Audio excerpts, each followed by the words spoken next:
ქალბატონებო და ბატონებო, მოგესალმებით. მე ვარ ნინო გელაშვილი, რადიო თავისუფლების ჟურნალისტი.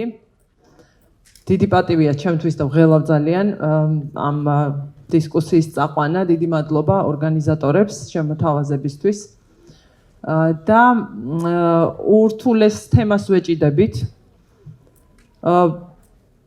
ისეთი განწყობა და მოლოდინი მქონდა, ერთი სტუმარი გვაკლია, იგვიანებს, ჯერ კიდევ იმედს ვიტოვებ, რომ შემოგვიერთდება, რატომაც კიდევ უფრო საინტერესო იქნებოდა და აღნიშნეს კიდეც სპიკერებმა, ეს არ ვიცი რა დავარქვა, პრეცედენტი თუ რაც არის, გარკვეულ რაღაც პრაქტიკას შევქმნიდით. აქ სამწუხაროა თუ არ შედგება, მაგრამ იმედს ვიტოვებ შეხვედრის ბოლომდე კიდევ. იმედიანი ადამიანი ვარ. რთული არის დღევანდელი ჩვენ დისკუსიის თემა იმდენად, რომ მზაპასუხებს ვერ მივიღებთ. მნიშვნელოვანი არის უბრალოდ დისკუსიის წარმართვა, მნიშვნელოვანი არის ფიქრი ამაზე და მნიშვნელოვანი, რაზეც ყველა პარტნიორი საქართველოსი მოუწოდებს საქართველოს პოლიტიკურ ელიტებს, მნიშვნელოვანია ერთიანობა ქვეყნისთვის მნიშვნელოვან საკითხებზე, სასიცოცხლოდ მნიშვნელოვანზე. დღეს ყველაფერი, რაზეც ვილაპარაკებთ, გამოწვეულია და გაპირობებულია ომით უკრაინაში. არა მხოლოდ იმით, რომ ეს ომი მიმდინარეობს, არამედ წინააღმდეგობით უკრაინისა, რომელიც მან გასწია და რომელსაც ის აგრძელებს, იმ პოლიტიკით, რომელსაც უკრაინის ხელისუფლება მისდევს, უაქტიურესი პოლიტიკით, შემიძლია ვთქვა.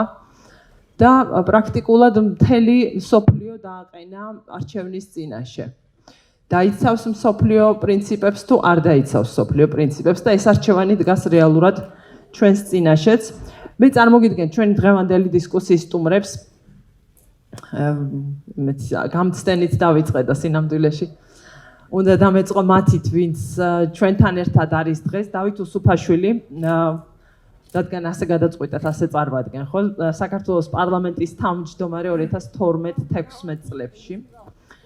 ბატონი ენდრიუს კალინდრა ლიეტუვის ელჩი საქართველოში და ბატონი სერგი კაპანაძე საქართველოს პარლამენტის თავმჯდომარის მოადგილე 2016-20 წლებში. დიდი მადლობა ბატონებო ჩვენთან ერთად ყოფნისთვის და რადგან დავიწყე უკრაინით, ვიდრე გადავალთ იმ პროცესებზე, რაც უკავშირდება სწორედაც უსაფრთხოების გამოწვევებს ყველასთვის და უკავშირდება იმას, რომ დღეს ტრადიციული უსაფრთხოების სისტემები ვერ უზრუნველყოფს უსაფრთხოებას.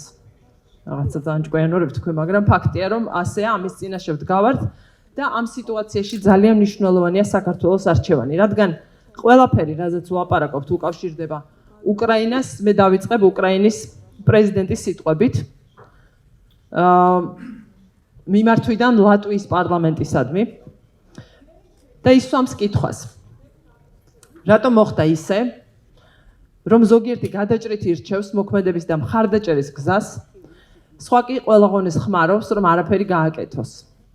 რატომ შეუძლიათ მათ, ვისაც არ გააჩნიათ დიდი რესურსი, აჩვენონ დიდი სიმამაცე და სხვა მსოფლიო ურთიერთობებში საკმაოდ ძლიერი მოთამაშე ვერ პოულობს თავის თავში ერთ მეასეთსაც კი ძლიერებისა, რომელიც თქვენ გაქვთ მიმართამან ლატვიელებს. მრავალგვარი პასუხი არსებობს, რა თქმა უნდა, ხშირად პასუხი არის უბრალოდ ფული. არიან ისეთები, რომლებიც უბრალოდ დარდობენ სარგებელზე და შეუძლიათ იფიქრონ მხოლოდ მოგებაზე, პროცენტზე, ტრანზაქციებზე. არიან ისეთებიც, რომლებიც ამაოდ იმედოვნებენ, რომ შეძლებენ რუსეთი დააშოშმინონ, თუ კი ჩუმად იქნებიან და რეალურად არ დაუპირისპირდებიან აგრესიას. თუმცა სინამდვილეში ეს არ არის გადამწყვეტი ფაქტორები. ისინი დამატებითი ფაქტორებია. ყველაფრის საფუძველი არის ღირებულებების უპატივცემულობა. და ამ ვითარებაში ქალბატონო ქეთიმ დასო კითხვა მოკლედ კითხვებს ესხულობ, გამოდის ვიბარავ დღეს. სად არის საქართველო ახლა? კიდევ ერთხელ მოგესალმებით, დიდი მადლობა ორგანიზატორებს, დიპლომატიური კორპუსის წარმომადგენლებს, მადლობა მინდა მოვახსენო წინა გამომსვლელებს, ვინც პრაქტიკულად სასაუბრო არ დაგვიტოვან არც ერთმა ნინო და ამიტომ შენც კითხვებს შევსრულობ და ჩვენ პასუხების სესხება მოგვიწევს, განსაკუთრებით ბატონი ელჩის გამოსვლის შემდგომ, რომელმაც ტრადიციულად ყველაზე უფრო ქართველზე, უფრო ქართულად მიმოიხილა ჩვენი მდგომარეობაც და ისიც გითხრა ძალიან მარტივად რა არის გასაკეთებელი. ხო და აი პრობლემაც იმაშია რომ უკვე ამდენმა ქართველმა, მართლა დარბაზ შეკრებელმა კი არა, ძალიან ბევრმა ზუსტად ვიცით რა არის გასაკეთებელი. თითქოს ვაკეთებ კიდე ხანდახან. მაგრამ რასაც ვაკეთებ ის არ გამოდის. და იმიტომ იქ სადაც ვარ. და უკრაინის ტრაგედია გამოვიდა ელჩი წინა პლანზე წამოწია ძალიან ბევრი მივიწყებული, რაღაც კუთხეში გადადებული, გაყინული რაღაც ტერმინები თავისუფლება ხოლმე პრობლემები და ყველა გამოაქვეყნა. და გამოაქვეყნა ჩვენს. მაგრამ ჩვენი გამოქვეყნება დაემთხვა ასევე ჩვენთვის ასევე გადადებულ მიძინებულ თემას, რომ თუნდაც ევროკავშირის წევრობა მართლა შესაძლოა რეალისტური ამოცანა იყოს. იმიტომ რომ აღარ ჩვენ ხო ეს თემა რაღაცა ძალიან შორეული მომავლისთვის უნდა გადადებული. ხო, ოდესმე როგორმე რაღაცა შესაძლოა იყოს. ამაზე ასე ვფიქრობდით, იმიტომ რომ უყურებთ საკუთარ თავს და ვისაც ევროპა საერთოდ მაინც უნდა ყავს. არა ამასე მათ შესწავლა, ვიცოდით რომ მაინც და მაინც იქით სვლა წლების განმავლობაში არ იყო სტრატეგიული კურსი ჩვენი ქვეყნის, უფრო ხალხური მოძრაობებით ხალხობდებოდით, ხალხსინდებოდით, რომელიღაც პროექტის წარმატების გამო, რომელიღაც ქვეყნის, რომელიღაც ლიდერის მონდომების გამო, სადაც ისვა ჰქონდა ხოლმე, მაგრამ ძირითადად და ჯამში ჩვენი საკუთარი ქართული სახელმწიფო შემდგარი ინსტიტუტებისგან დაფუძნებული ინფორმირებული აქტიური მოქალაქეებზე ჩვენ პრაქტიკულად არ მიკეთებია. იმიტომ რომ ჩვენ პოლიტიკური პროცესი ნელ-ნელა ჩქარჩქარა დავიყვანეთ სადავაუფლებო ბრძოლებამდე. სადავაუფლებო ბრძოლები ამ ტერიტორიაზე სადაც ჩვენ ვცხოვრობთ, საუკუნეებია მიმდინარეობს და რაღაც ათასწლეულებია. ჩვენი ბაბუები ფეოდალურ ხანაში მისი მაშინაც ხდებოდა სადავაუფლებო ბრძოლები და რაღაცას ედავებოდა, ართმევდა, მერე იპოვებდა დავაუფლებას, ვაკრებდა გადასახადს, მოახმარდა მის პროგრამას. სადავაუფლებო ბრძოლებიდან პოლიტიკურ პროცესზე გადასვლა, თანამედროვე ევროპული სახელმწიფოებრიობა და ჩვენ ეს ვერ მოვაკეთებთ. ამიტომ ყველაზე უფრო ოპტიმისტა, ყველაზე უფრო პროევროპულად გაწყობილი ჩვენცი კონდა განსაზღვრა შორეული ამბავი. ჩვენ ბევრი რამის გაკეთება გვჭირდება. მეორე მხრივ, თავად ევროპა ცოტა იყოს ბოლო წლების განმავლობაში, წლებში, ასევე არაპროგნოზირებადი გახდა ჩვენთვის. იმიტომ რომ რამდენიმე ეტაპი გაფართოების თითქოს დასრულდა, მერე შიდა პრობლემები, მერე ბრექსიტი, მერე ტრამპიზმი და ამით გამოწვეული ამბები, ნატოში შიდა პრობლემები და ამის ფონზე რუსეთი. რომელმაც არამხოლოდ 2008 წლის საქართველოს ოკუპაცია მოინერა პრაქტიკულად საერთაშორისო ასპარეზზე.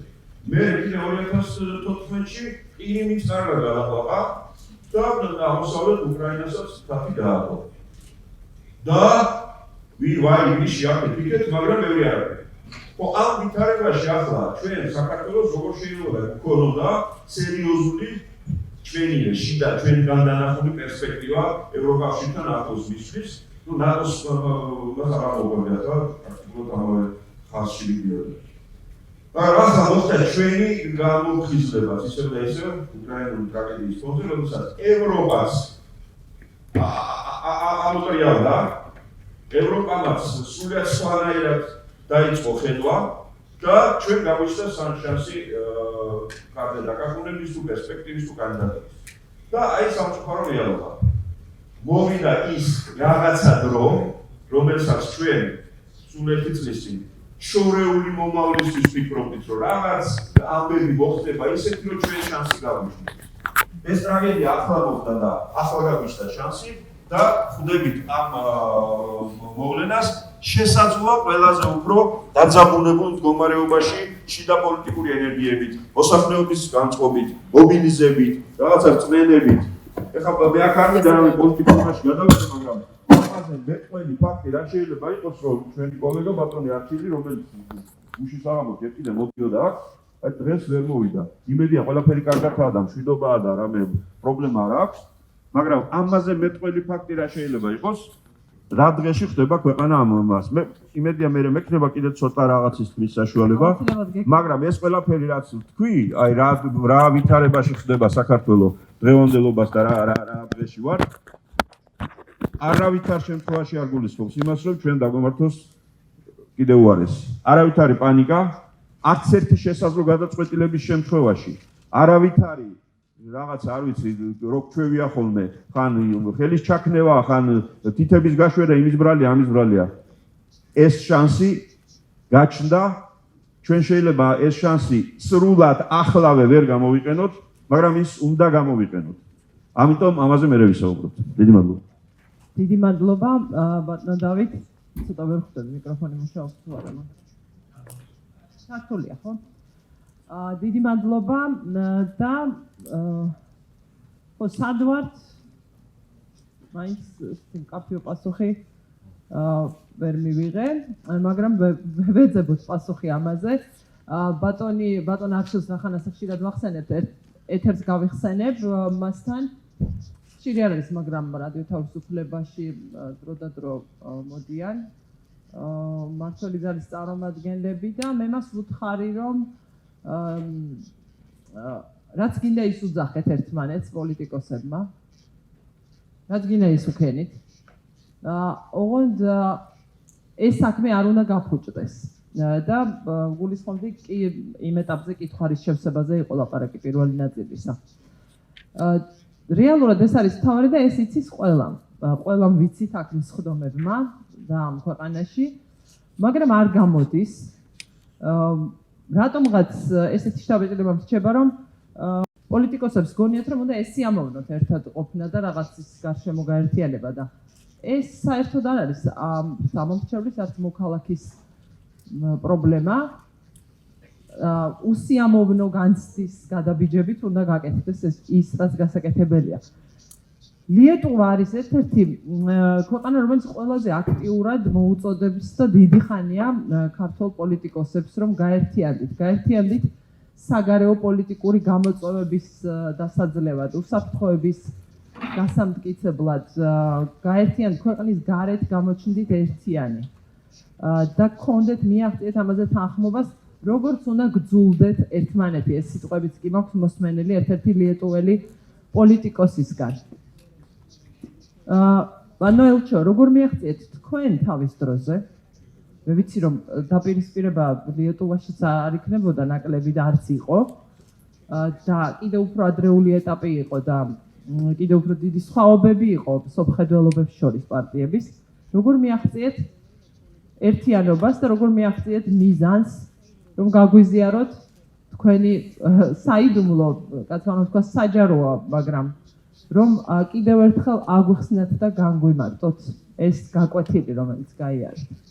Thank you very much for inviting this very reputable panel, and let me join the echo of the panelists and the previous speaker in supporting Georgia on its territorial integrity, on its European future. Unity itself is, of course, from the distance, everything looks much more different and sometimes in more beautiful colors, but it is indeed. But let me point out the two historical factors that did happen in our country. In 1993, when the former communists, they had the majority in parliament, they came up with the draft constitution. And they understood that they can adopt this draft of the constitution to be posed to the referendum on by their own votes, but they also understood that in order to have it as a reputable step, they need that the opposition would join them in this endeavor, in this draft, supporting draft constitution. And I would say that it was very much remarkable. That continues now on. We have a big spectrum of the political parties, notwithstanding which party would be left or right in a power. On the national security and foreign policy, we do have one denominator.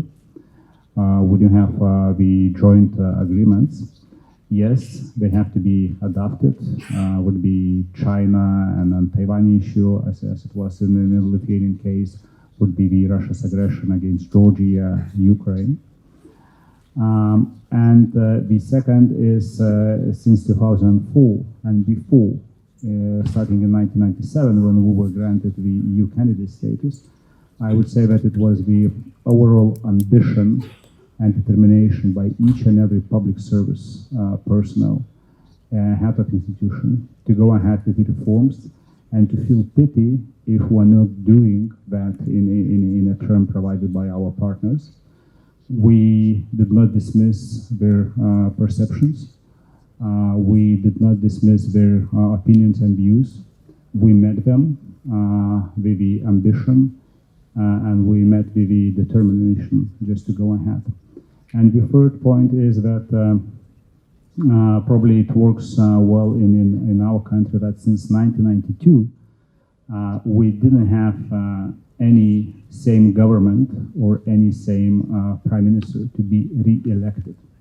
So every 4 years we have different coalitions, we have different parties who do understand that the politics is about when you are winning the elections, the next step is to lose elections and to come up over to gain the support of the people for the ideas, not just offending someone else, but definitely just to inviting each and everyone to support the ideas. And this is how in Lithuanian case this democracy works.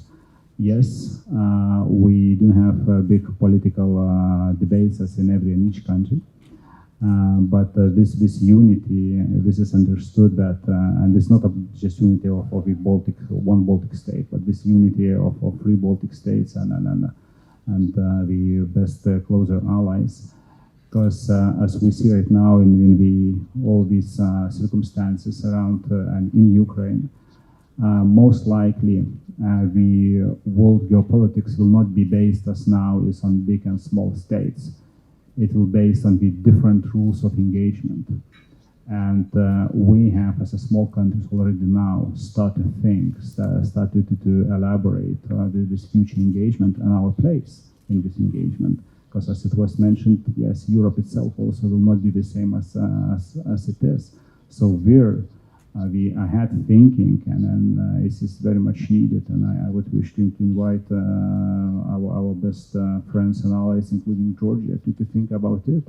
Because the developments on what is happening in Ukraine and how we do act in our countries, this is the textbook for future generations, and we will assume that responsibility very much that will be also valid for future time. And about the courage, if I may, just a bit shortly, as you pointed out.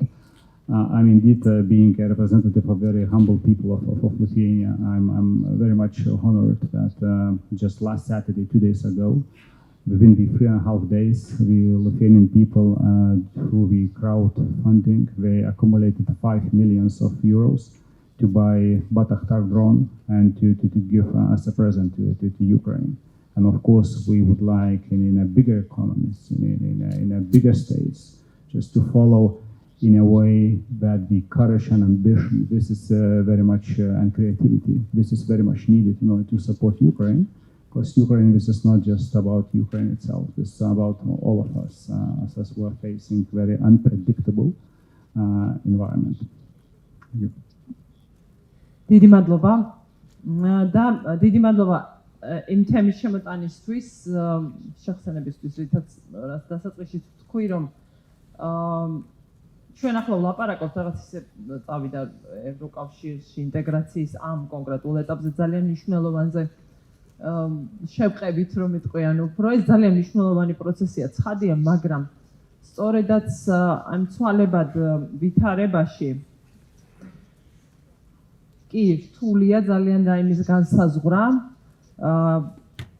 იმის თქმა თუ რისგან რა შეიქმნება, მაგრამ ფაქტია ვაკვირდებით არსებული უკვე სისტემების და ბლოკების მიღმა, ვაკვირდებით გარკვეული ალიანსების შექმნის მცდელობას, აქტიურ ბას იჩენს და ვხედავთ ყველანი დიდი ბრიტანეთი ამ თვალსაზრისით განსაკუთრებით.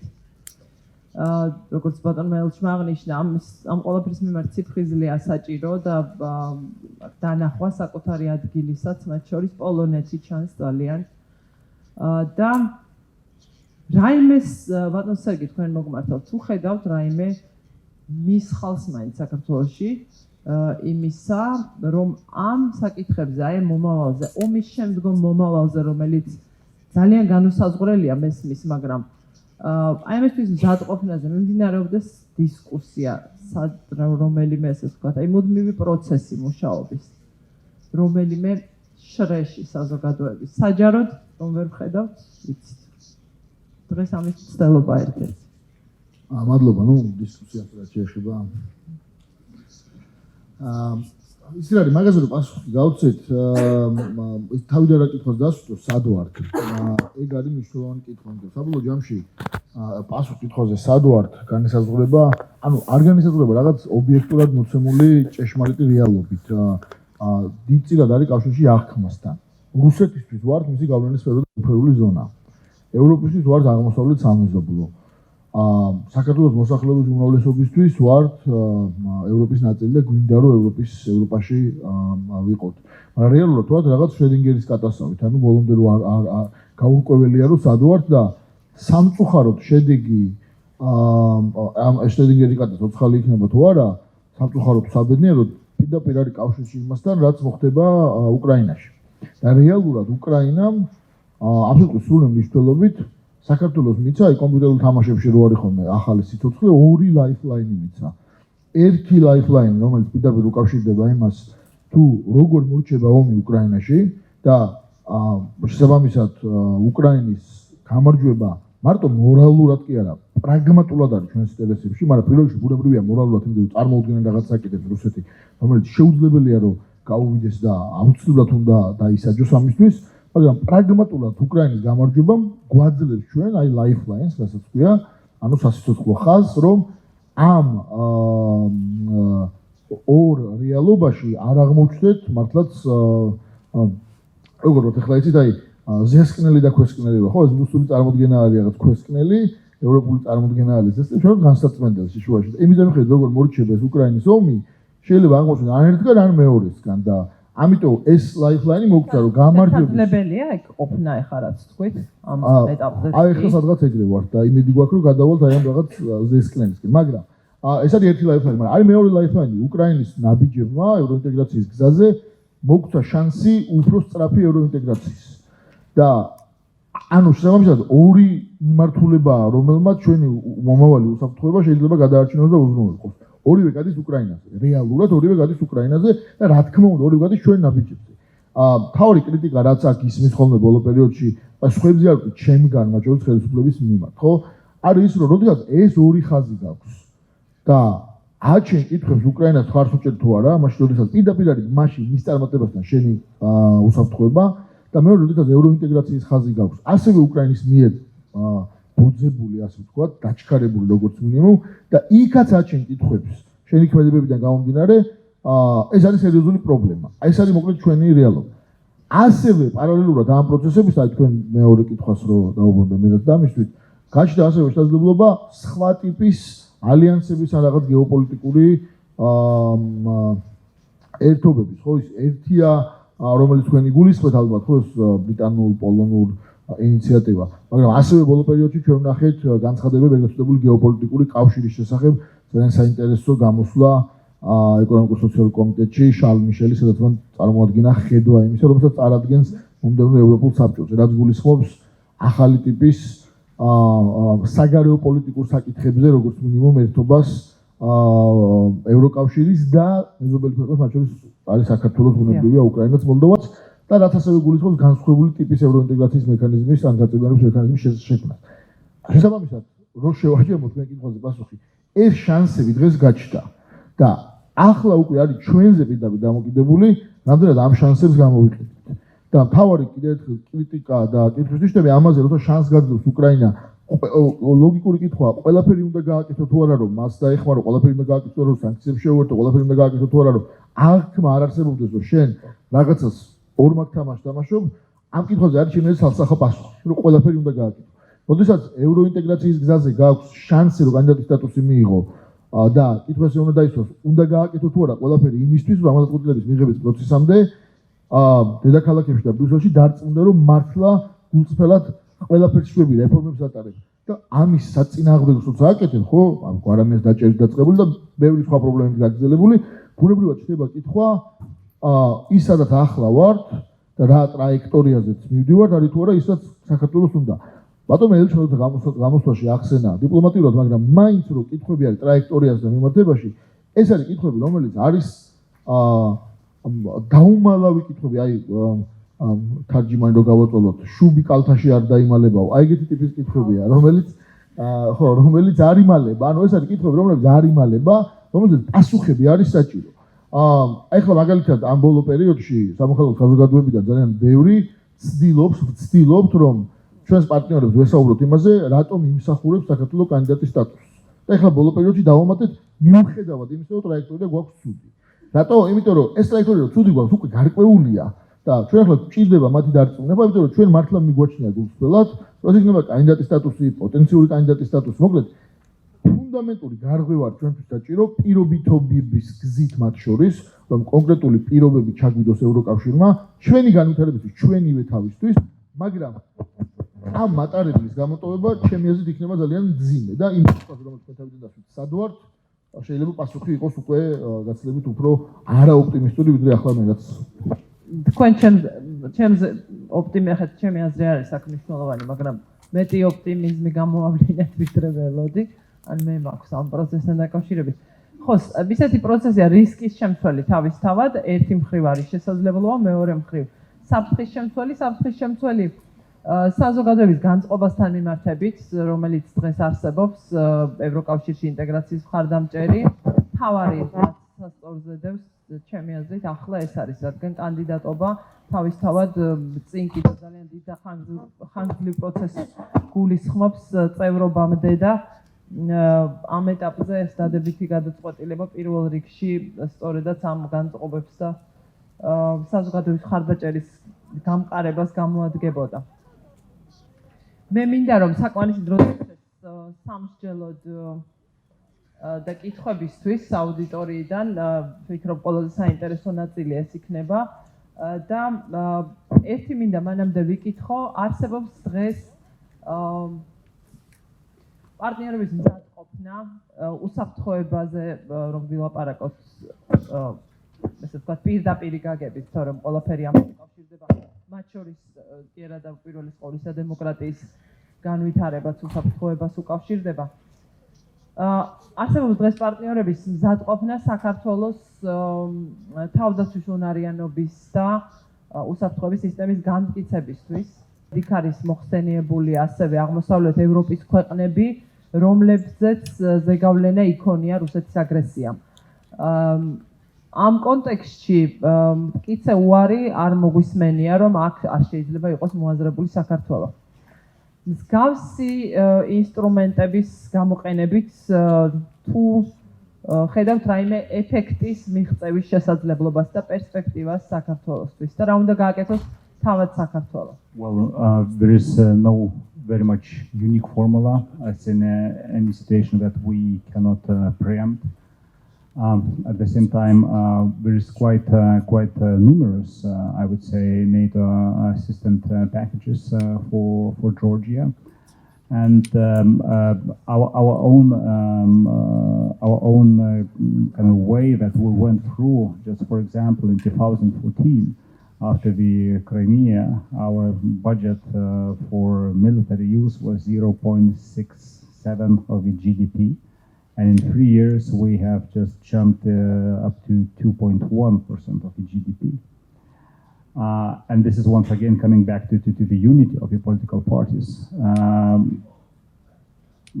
Exactly. Threefold plus the in the monetary issues, even fourfold due to the growth of economy. But there we do understand that we have to invest into ourselves. This, if we would read very carefully the NATO treaty and all the articles, It's nothing is being by default.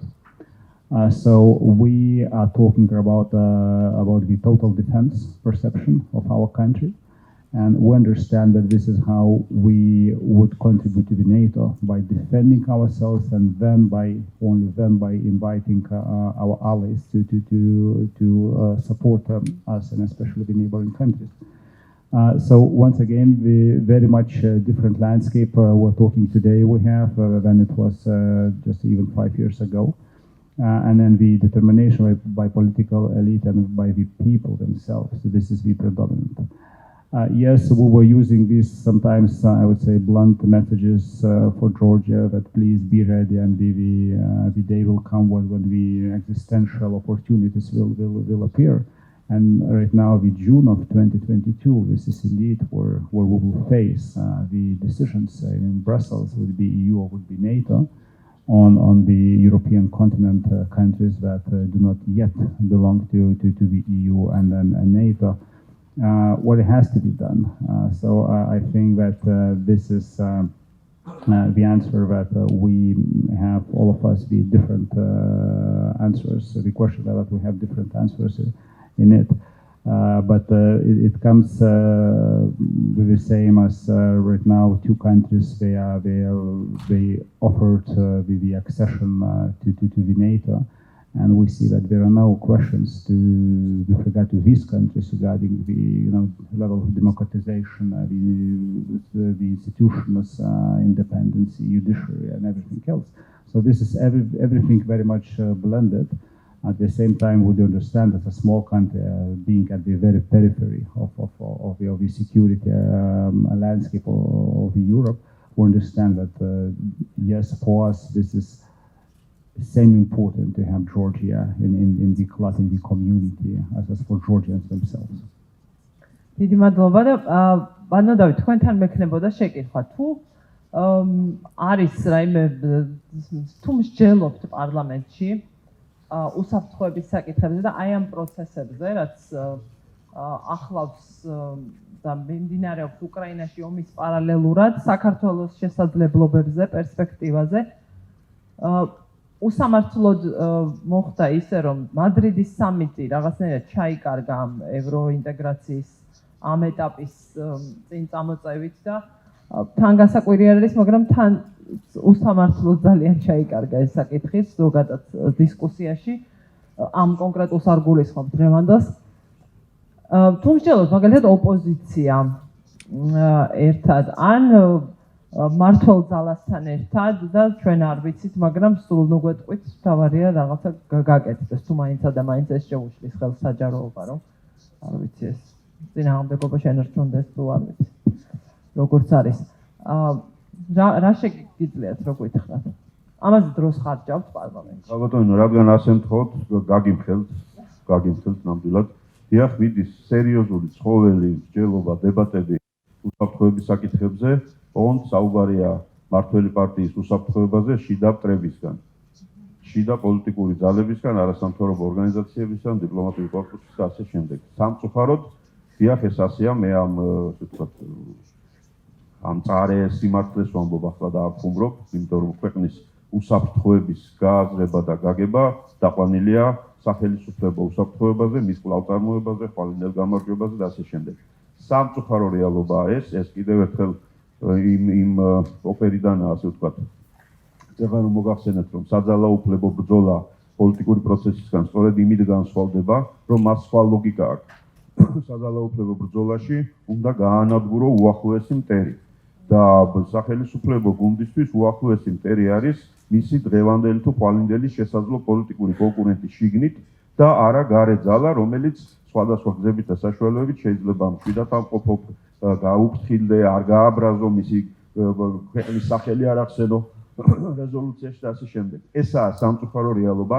უსაფრთხოების საკითხებზე მსჯელობა და განსჯა ქვეყანაში დარჩენილია, მიტოვებულია ექსპერტების დონეზე და სამოქალაქო სექტორის დონეზე. ეს კარგია, იმიტომ რომ იმედი მაქვს, რომ ეს შემოbrunდება ოდესმე ეს საკითხი სახელმწიფო განსჯის და ინსტიტუციური, ასე ვთქვათ, დამოკიდებულების დონეზე. ახლა ჩვენი ქვეყნის პოლიტიკა არის რაღაცა ტივტივის პოლიტიკა. ემან ძალიან ისეთი არაფერი გავაფუჭოთ, რომ ამით ძალიან მოგცხონ, მაგრამ ემან რამე ინიციატივა არ გამოვიჩინოთ, რომ მე ამას ჩვენგან რამე საქმის კეთება მოყვეს და ეს რთული იქნება. ეხლა ეს რეალობა არის 10 წლეულების განმავლობაში დამკვიდრებული და სწორედ ამიტომაა, რომ ეს ინსტიტუციური გარემო, რომელიც აქა-იქა ჩანასახოვანი მდგომარეობით ხანდახან ჩდება ხოლმე და მე ისევ იკარგება, უმთავრეს საკითხებში იჩენს ხოლმე პრობლემას, იმიტომ რომ რა არის დემოკრატიული სახელმწიფო? დიახ, ეს საძალაუფლებო სისტემაა, ხო? ძალაზე და მაგრამ კანონზე დაფუძნებული. რა არის დემოკრატია? დემოკრატია ხო ისაა თანამონაწილეობა და ეს ვერაა გააზრებული. მოკლედ, საკითხი უსაფრთხოება არის სრულიად სხვაგვარად გაგებული. ამიტომ აი ეს თქვენი კითხვა, რომ უკრაინაში მიმდინარე მოვლენების ფონზე ხომ არაა შესაძლებელი საქართველოს კონდეს იმ ტიპის ინიციატივები ან პოლიტიკა, რომელიც გაზრდის მის თავდაცვის უნარიანობას. აი როგორ ვიყო ამ საკითხში ოპტიმისტური, როდესაც ბოლო თვეებში ვიყავით მოწმე სწორედ რომ პირიქით იმ ერთადერთის, რომელიც დამოუკიდებლად შეუძლია პოლიტიკურ ლიდერშიპს, რომ მორალური კლიმატი თავდაცვის უნარიანობის, სახელმწიფოებრიობის, რაღაცა ეროვნული სიამაყის, ჯარისკაცის, მოქალაქის, რომელიც მუდმივად უნდა ამყოფო იმ ვითარებაში, რომ იამაყო წინაპრებით და იყო მზად, რომ დღეს თუ საჭირო გახდა, შენ რაღაცას გააკეთებ შენი ოჯახის, ქვეყნის, მიწის დასაცავად. ანუ აი ეს ყველაზე მინიმალური, რომელსაც არანაირი სტინგერები და არანაირი სხვა არაფერი არ ჭირდება, გარდა მორალური ლიდერშიპობისა. აი აქაც კი ვნახეთ საოცარი უკუსლა, საოცარი განცხადებები იმის შესახებ, რომ ჩვენ ხო არაფერი არ შეგვიძლია, ჩვენ ხო პატარები ვართ, ამიტომ ჩუმად უნდა ვიყოთ, ემან არაფერი მოხდეს და ასე შემდეგ. ამიტომ უახლოეს ხანებში მე არ ველი რამე არც ინიციატივებს და არც რაიმე, ასე ვთქვათ, გარღვევას ამ სფეროში. ამის ეს რომ გქონდეს სახელმწიფოს, უნდა გქონდეს სტრატეგია, ამ ქვეყანას სტრატეგია ვერანაირად ვერ გამოუმუშავდა აი კატაკლიზმების გამო, მაშინაც კი როდესაც გვიხაროდა რაღაცეები, რომ თითქოს უკეთესობისკენ იცვლებოდა რაღაცა ტიპის გარდამტეხი მომენტების დროს, იქაც კი სტრატეგიის გარეშე ხდებოდა გარდატეხა. იქაც კი მტრის ხაზზე გამარჯვებით ხდებოდა სიახლე და არა იმით, რომ აი ახალი პროგრამით მოვედი და ამას გავაკეთებ. რაც ჩვენმა ლიეტუვმა კოლეგამ გვითხრა, რომ ყოფილი კომუნისტური ძალების მიერაც კი მაშინ გააზრებული იქნა, რომ კონსტიტუციის მიღებაში თუ ყველა არ მონაწილეობთ, ესე იგი ჩვენ საერთო სახელმწიფოს ვერ ვქმნით. ესე იგი ჩვენ საერთო სტრატეგია ვერ გვექნება და ესე იგი ჩვენი მცდელობაც რაც ჩვენ გვინდა ისიც აუცილებლად დამარცხდება. ნუ აი ამ საკითხების მოუგვარებლად ძნელია გარღვევა ქონდეს უსაფრთხოების თვალსაზრისით, იმიტომ რომ ხო ცნობილი ამბავია, საგარეო პოლიტიკა საშინაო პოლიტიკის გაგრძელება არა მხოლოდ შინაარსით, არამედ ფორმითაც და ამიტომ ვარ ცოტა არ იყოს სულ დღეში. ახლა პარადოქსულად ჩანს ალბათ გარედან, თორემ ჩვენ რაღაცნაირად მივეჩვიეთ ამ პარადოქსი უკვე ნორმად იქცა. ოპოზიციაც და მმართველი ძალაც აცხადებენ, რომ ხარს უჭერენ საქართველოს ევროინტეგრაციას, მაგრამ აღარ შევყვებით დეტალებს ახლა ამ დისკუსიის და რიტორიკის, მაგრამ გასულ კვირაში საპარლამენტო დებატების დროს კიდევ ერთხელ დავწმუნდით, აი ერთი მისხლითაც კი არ მოხდა ერთმანეთთან დაახლოვება, კვლავაც ევროინტეგრაციის თემა, საკითხი დარჩა, აი ასე რაღაცნაირად ვახერხებთ, განხეთქილების საკითხად. აი ახლა ყველაზე მწვავედ ერთმანეთს, რაზეც ვთქვათ, ესვრიან ერთმანეთს ევროკავშირის ელჩმა ბატონმა ჰარცელმა ჩამოთვალა უკვე დაისწავლეს, რას უწოდებენ ერთმანეთს ქართველი პოლიტიკოსები, უკავშირდება იმას, რომ არა შენ არ უჭერ მხარს, არა შენ ხელს უშლი, ვერ ხერხდება ეს ერთიანობა. ამაში გართულებს მე მინდა ბატონო სერგი თქვენთან გადმოვიდე. ეს იქნება ჩემი ბოლო შეკითხვა ამ ეტაპზე და შემდეგ დარბაზთან გადავალ. ხომ არ თვლით, რომ უსამართლოდ მიგვავიწყდა მადრიდის სამიტი? არაფერს არ ველოდებით, არაფერი შეგვიძლია, გასაგებია, ვიცით, რომ ცენტრში ახლა ყურადღების არის ფინეთი და შვედეთი. ეს პროცესი არ არის ცალსახადე კონსენსუსი, ძალიან რთული რამეა და თურქეთი გვაჩვენებს ამას. რამდენად ისე შვიდად წამოვწექით, რომ იტყვიან ამ საკითხს აღარც კი ვახსენებთ თითქოს. საქმე იმაშია, რომ მადრიდის სამიტი იმ მოვლენებიდან გამომდინარე, რომელიც ხდება უკრაინაში და იმ პოზიციონებიდან, რომელიც ნატომ აირჩია, როგორც ჩანს, ხელისუფლების აღქმაში გახდა მეორეხარისხოვანი. აქედან გამომდინარე, ესეთი განცდა რჩება უდაოდ. აღქმაში როგორ არის? ხო, გეტყვით ახლა და როგორც ჩანს, არის მინიმალისტური მიდგომა, რაც გულისხმობს იმას, რომ მადრიდის სამიტის დოკუმენტში როგორც მინიმუმ ისე იყო საქართველოს ნახსენები და ჩაწერილი, როგორც მანამდე იყო დოკუმენტებში, რომ არ გამოჩნდეს რეგრესი და რადგან პოლიტიკური რეალობა არ არის ხელსაყრელი, პროგრესს ვინ დაიძებს. აი დაახლოებით ეგეთი ბატონმა დავითმა წეგან აღწერა ეს მაინდსეტი, ასე ვთქვათ და ამიტომ აღარ გავემეორებ ტივტივი რო უწოდა, აი დაახლოებით ეგეთი დამოკიდებულება ჩანს ერთი შეხედვით. მეორეს ბუნებრივია მადრიდის სამიტზე გარდა გაფართოების თემის ასევე განიხილება სტრატეგიული კონცეფციის საკითხიც, ხო? რომელიც არის მნიშვნელოვანი, იმიტომ რომ განსაზღვრავს ნატოს დამოკიდებულებას უსაფრთხოებისადმი, მათ შორის ამ რეგიონისადმი, მათ შორის შავი ზღვის რეგიონისადმი და არა მხოლოდ. და ბუნებრივია, მთავარი დისკუსიის თემა არის რუსეთის აგრესია უკრაინაში.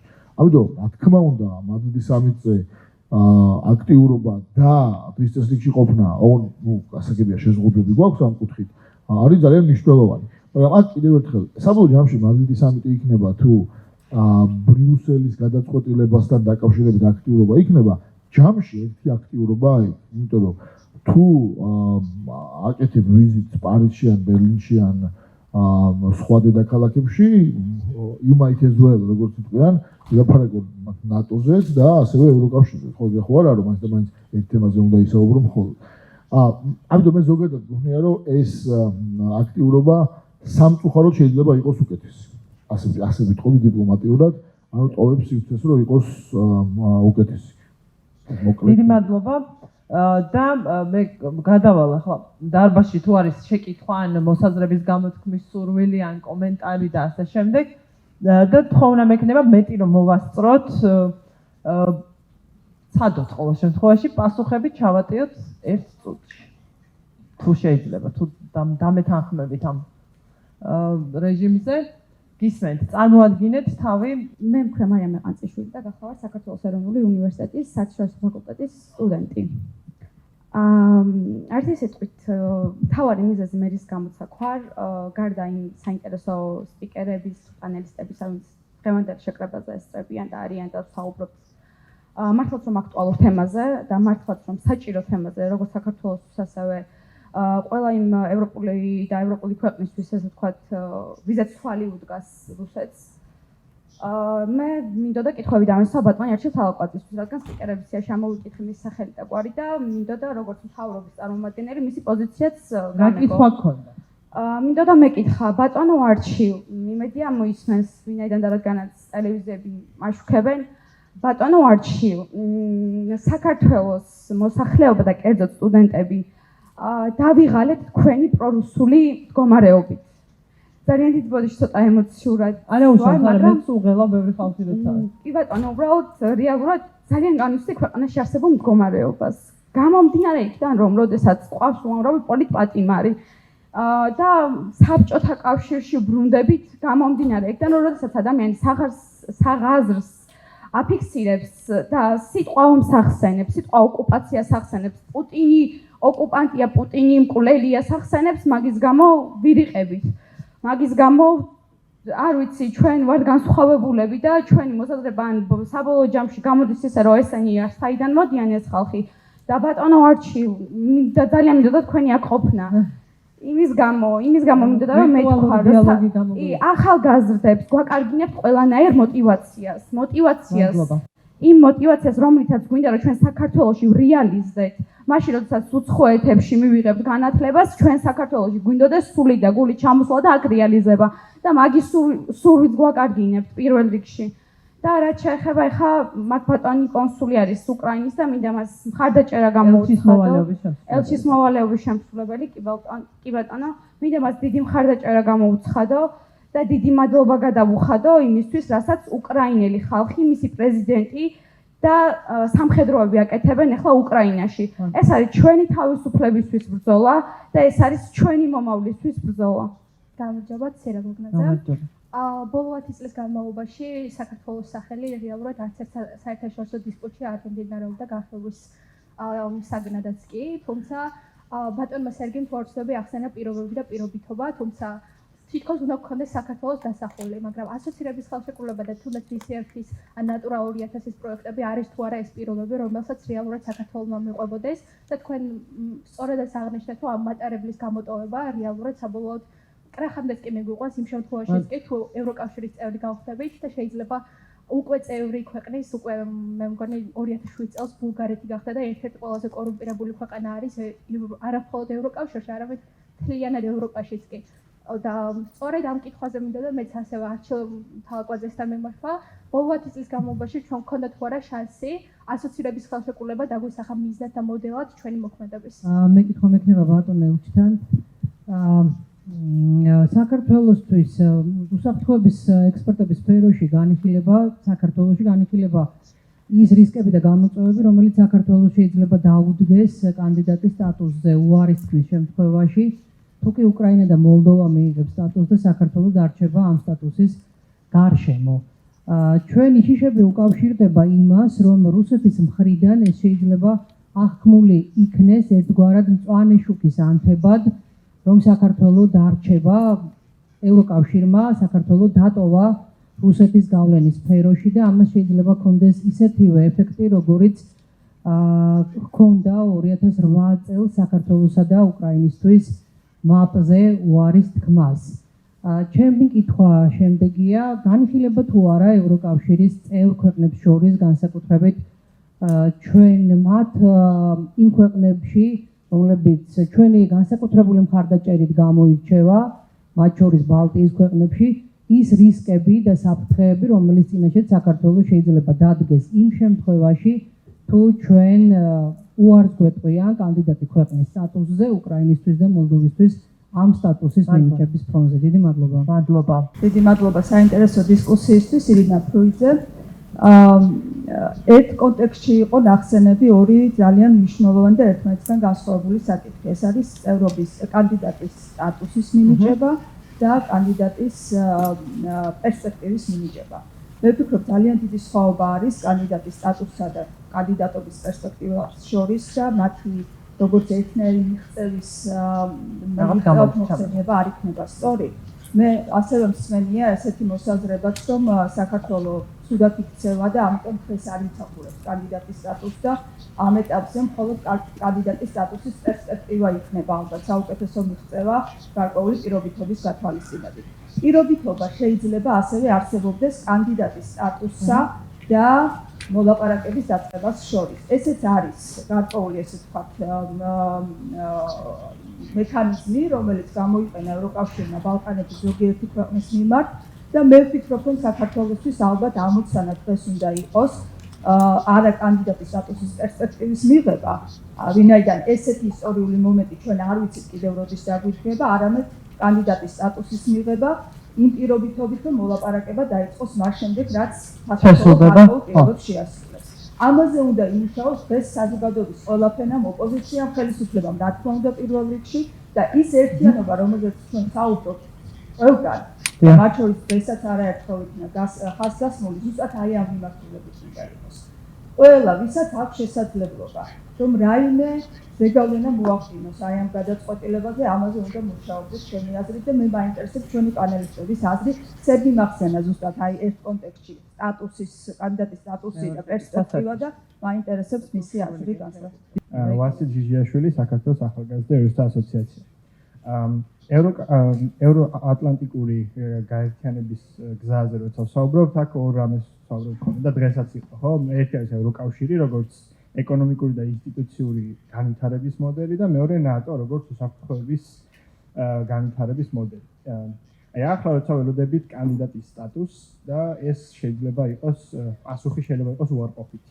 თქვენი აზრით უარყოფითი პასუხი რა თქმა უნდა გულისხმობს შესაძლებლობის დაკარგვას ინსტიტუციური და ეკონომიკური განვითარებისთვის. თქვენი აზრით უარყოფითი პასუხი ავტომატურად იგულისხმობს თუ არა იმას, რომ ჩვენ მათ შორის დავკარგავთ ნატოში გაწევრიანების პერსპექტივას, ანუ დავკარგავთ შესაძლებლობას, რომ უსაფრთხოების განვითარების მოდელშიც, ასე ვთქვათ, ჩვენი თავი დავიწყოთ. მოგესალმებით, გიგა ცხოიძე, თბილისის სახელმწიფო უნივერსიტეტის იურიდიული ფაკულტეტის სტუდენტი და განსაკუთრებული შეკითხვა იქნება სამივეს მიმართ. მაინტერესებს თქვენი აზრით, მხოლოდ ანუ როგორც კონსტიტუციონალიზმი განსხვავდება კონსტიტუციისგან, ანუ ესე იგი რეალობაში გადმოტანა ამ ყველაფრის, ჩვენ კანონების რეალობაში გადმოტანა გვაკლია მხოლოდ თუ საკანონმდებლო სისტემათა სახვეწია და აგრეთვე თუ არ მოხდება იმ ეროვნული თანხმობის მიღწევა, რომელზეც ამდენი ხანია ვსაუბრობთ და 18 წლის ვარ და 18 წელია ეს ყველაფერი მიახსის და რაც ჩემი შეგნებული ცხოვრება მახსოვს, რას ფიქრობთ და როგორ შეიძლება რომ მართლა მივახციოთ იმ საწესო მიზანს და გავხდეთ ევროკავშირის წევრი და თუნდაც კანდიდატის სტატუსი მაინც მოვიპოვოთ. მადლობა. თუ ეროვნული თანხმობის პროცესი არ იქნება, რას ვფიქრობთ? დიდი მადლობა და გისმენთ.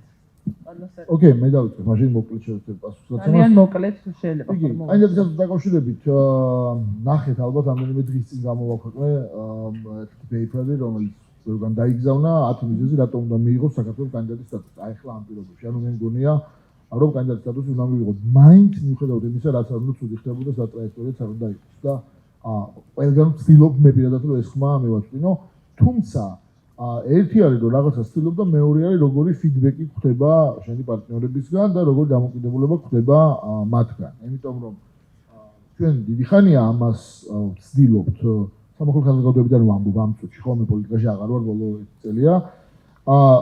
მაგრამ მასმერად ბოლო პერიოდში ხდება საქართველოში ძალიან სკეპტიკური დამოკიდებულება არის ობიექტურად.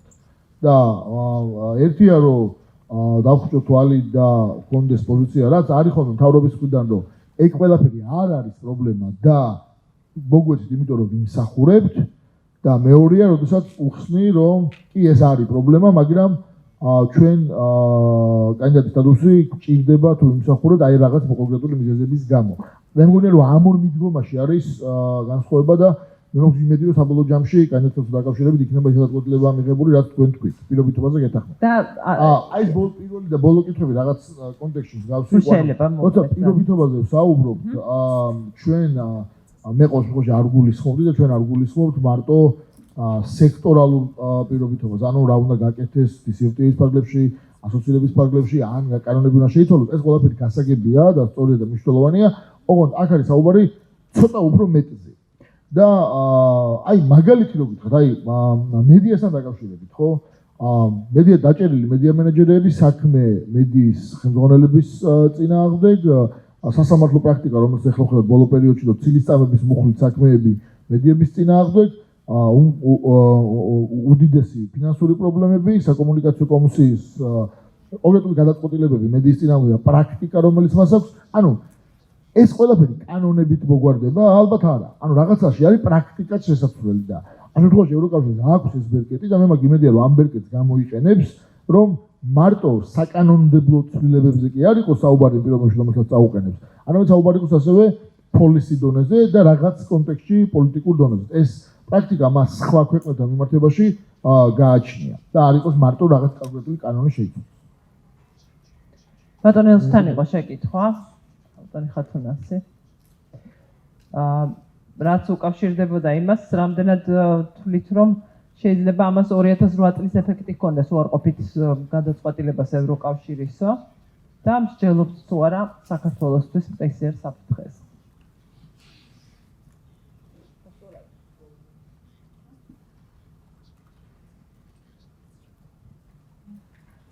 Appreciate and let me come first, if you don't mind, to the issue of irritating. Shall we irritate Russia or not irritate Russia? It was posed by Madame. So we see that since 2008, this kind of rule or understanding that if we do not irritate Russia, everything goes in a peaceful manner does not prove itself.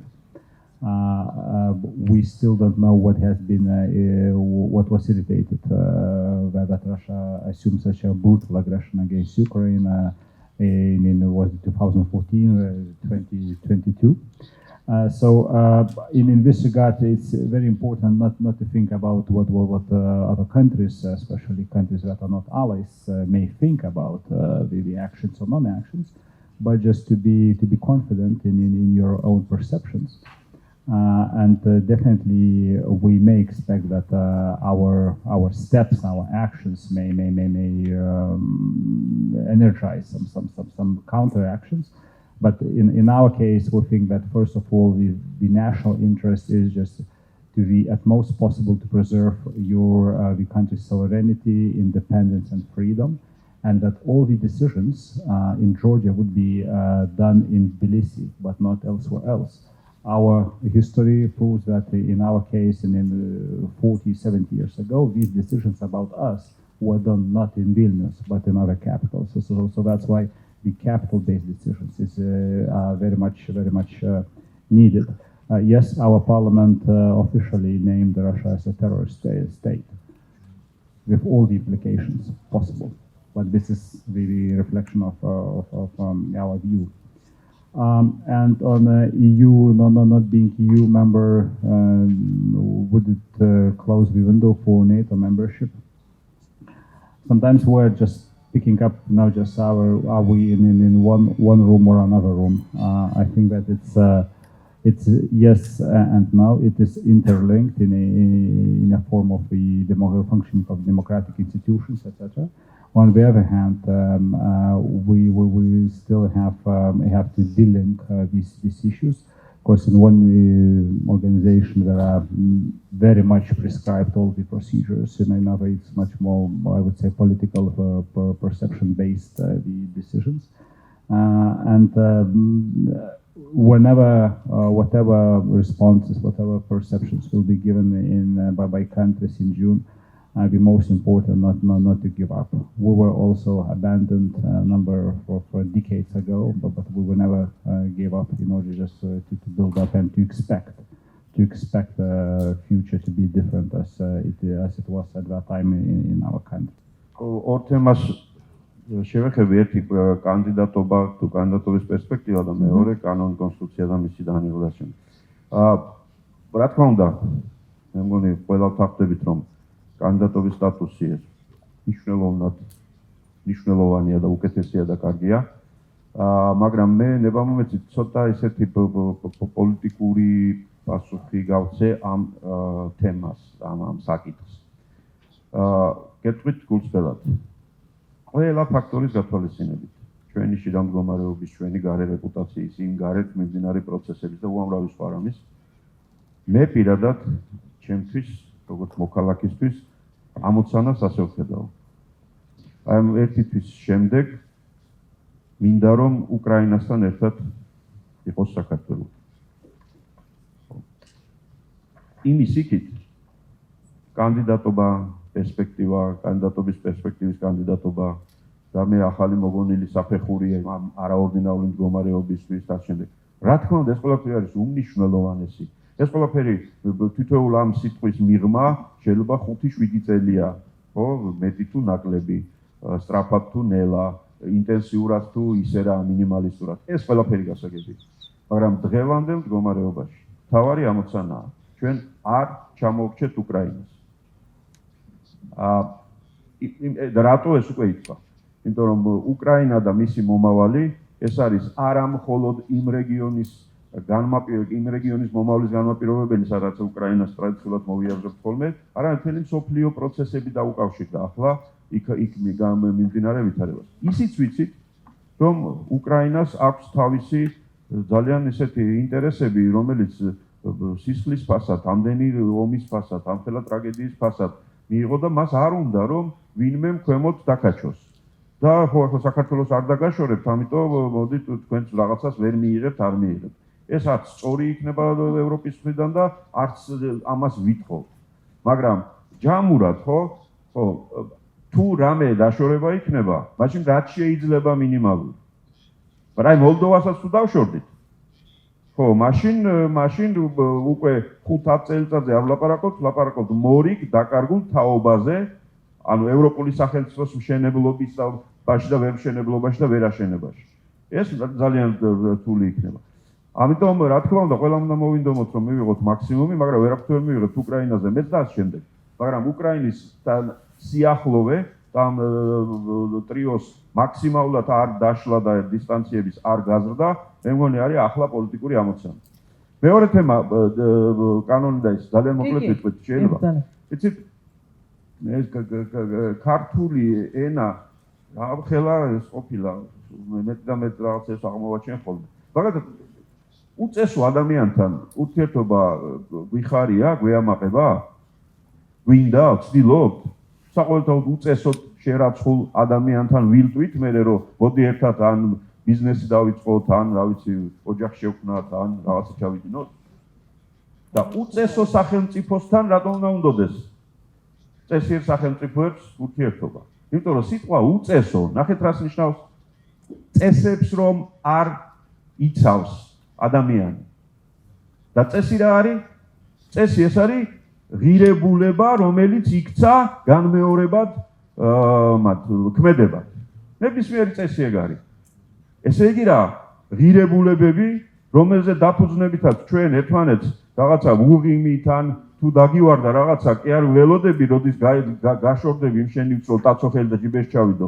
არამედ ავიღებ და მოგაწვდი. ხო, რაღაცა საკუთრების პატივისცემა და ახლა აღარ გავაგრძელებ.